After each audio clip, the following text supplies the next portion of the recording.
kung bago ka pa lang po dito sa aking channel, please subscribe and click the notification bell icon. Thank you. Express, nandito tayo ngayon sa harap ng Children's Museum. And dito makikita nyo. Malapit lang to sa may, sa may Luneta. Ito. Tsaka meron ditong ribulto si Dolphy. Ayan mga ka-express. Akalaan nyo, nilagyan ng giga ng si Dolphy. Ayan. Rodolfo Boy. Tingnan natin. Yung nakalagay dito sa tablet. Ayan mga ka-express. Rodolfo Vera Quezon Dolphy.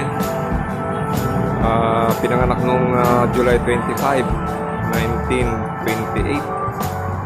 Namatay noong July 10, 2012. King of Comedy. Kaya ito po yung nakalagay dito. Taga-Tondo pala to si Dolphy.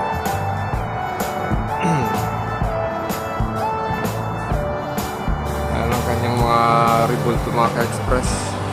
Pagpupugay sa hari ng komedya, King of Comedy, si Dolphy. So, punta tayo ulit dito mga ka-express. Lakad ulit tayo.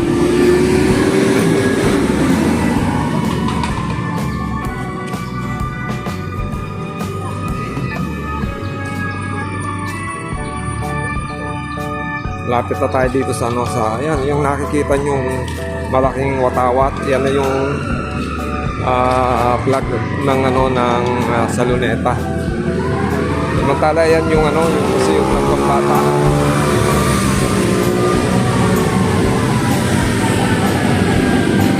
May sulog ata.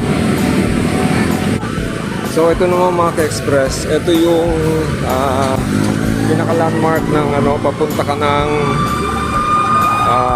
Manila Ocean Park dito. Ayan yung way na yan. Parang nagkakaroon ng dry run kung bumbero. Kala ko may sunog, dry run lang pala yan. Siguro programa nila mga ka-express. Ito yung pinaka landmark. Papunta pong Manila Ocean Park.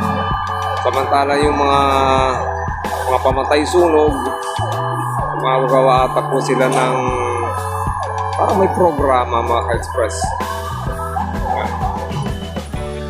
So punta tayo rito, punta tayo sa Luneta. Tingnan natin kung anong makaganapan dito sa Luneta.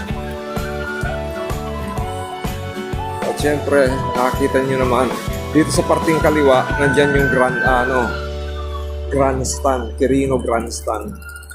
Yung nasa kanan, ayan po yung Luneta Park.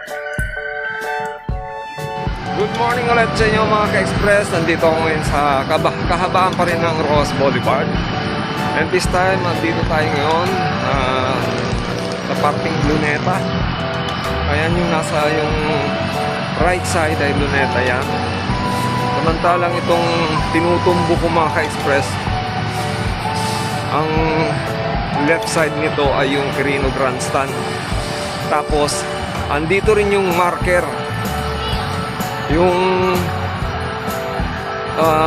marker ng kilometer. Dito po yung simula.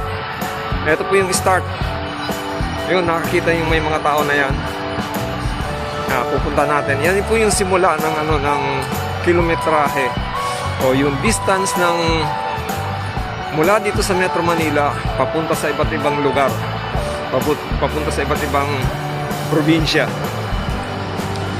So ayan po yung Luneta Park. Pupuntahan natin yan mamaya dyan mga express. Samantala, ayan po yung Quirino Grandstand. Yan.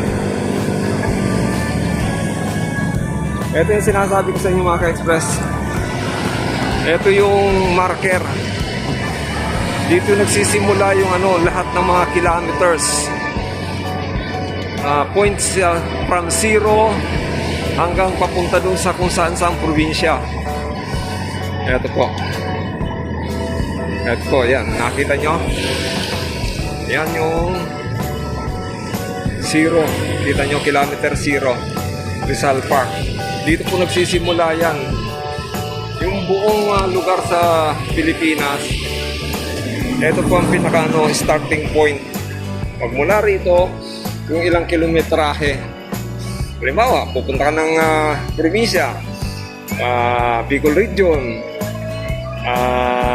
punta ka ng Baguio, magmumula yan dito yung bilang.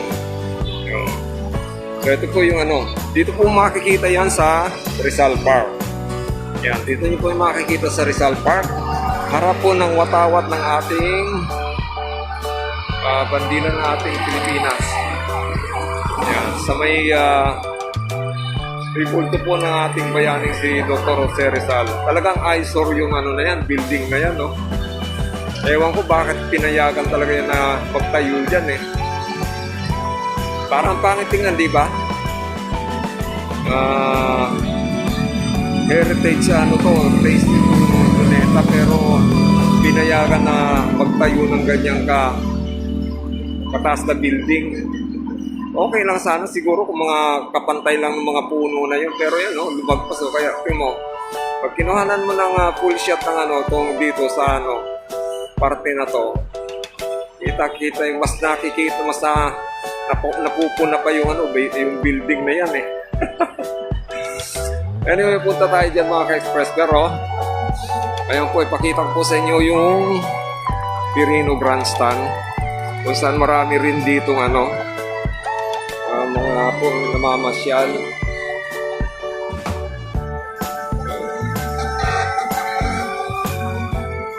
Dry run yung mga yung mga bumbero. Ito.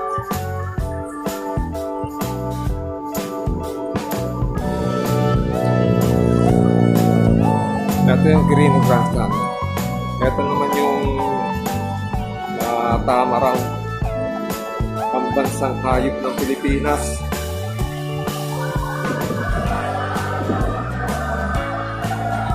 Yun.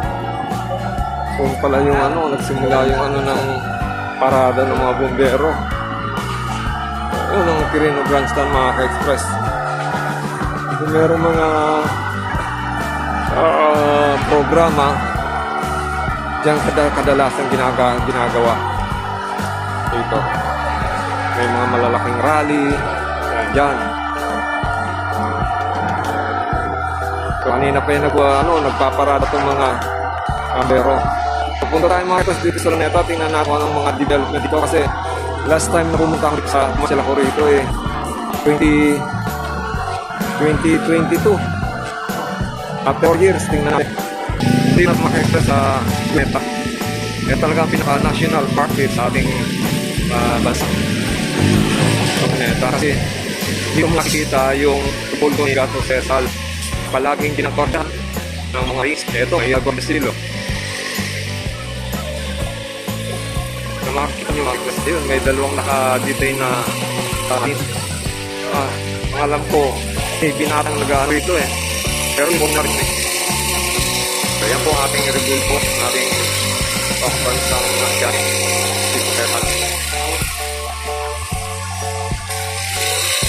Hindi ko na alam kung kanyang bungo, nandyan din. Kasi yung katawan ni Sir nung siya ito, bagong bayan na ang pangalan. Bagong bayan. Sa vlog ko po.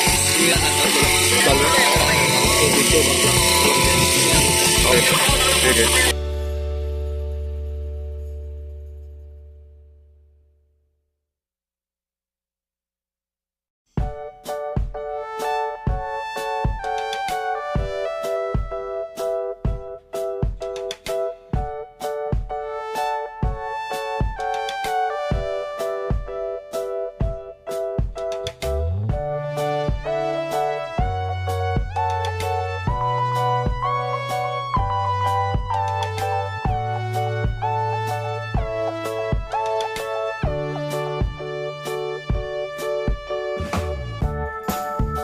Ako mga ka-express sa labas ng Luneta Park kasi kanina sinabihan ako ng guard doon na bawal na daw mag-vlog.